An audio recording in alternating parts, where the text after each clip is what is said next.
সুবর্ণা মুস্তফার সাথে হুমায়ুন ফরিদির একবার প্রচন্ড ঝগড়া হলো। রাগ করে সুবর্ণা অন্য রুমে গিয়ে দরজা বন্ধ করে শুয়ে পড়লেন।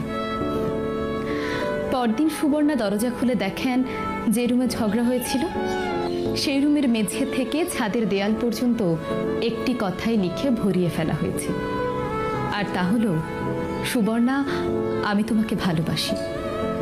এত ভালোবাসাও তাদের বিচ্ছেদ ঠেকাতে পারেনি। 2008 সালে ডিভোর্স হয়, কারণ ভালোবাসা রং বদলায়।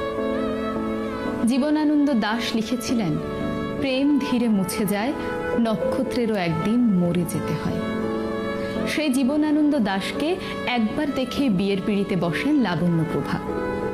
সাহিত্যের ছায়া থেকে 100 হাত দূরে থেকেও সাহিত্যের ইতিহাসের এক উজ্জ্বল নক্ষত্র এই লাবণ্য। সেও একটা সময় পর বুঝতে পারে তার স্বাধীনতা হারিয়ে যাচ্ছে, মুক্তির জন্য ছটফট করতে থাকে।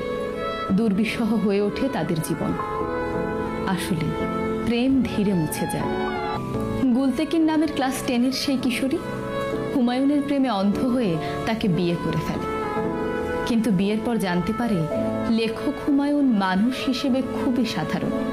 বাস্তব জীবনে সে চাঁদের দিকে হাঁ করে তাকিয়ে থাকে না, কবিতা আওড়ায় না, তার মধ্যে অসাধারণ কিছুই নেই। আর 10টা মানুষের মতোই সে খুবই সাধারণ, স্বপ্নভঙ্গের মতো ব্যাপার। তখন গুলতেকিন বলতে থাকেন, তোমার শুধু লেখাই ভালো, অন্য কিছু নয়। আসলে ভালোবাসা রং বদলায়। নন্দিতা রায়ের বেলা শেষে সিনেমায় এই কঠিন সত্যটি অতি সহজভাবে তুলে ধরা হয়েছে।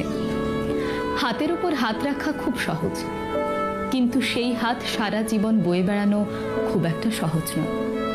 সহজ নয় তার কারণ ওই একটাই, ভালোবাসা রং বদলায়।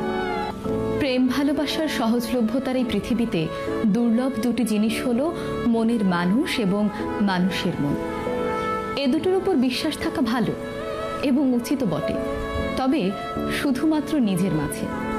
এই দুটো নিয়ে অতি উৎসাহী হয়ে বড়াই করা ঠিক নয়, কারণ হাওয়ার দিক পরিবর্তন হয়ে কখন কোন দিকে চলে যায় সেটা বলা মুশকিল, হোক সেটা প্রকৃতির হাওয়া কিংবা মনের হাওয়া।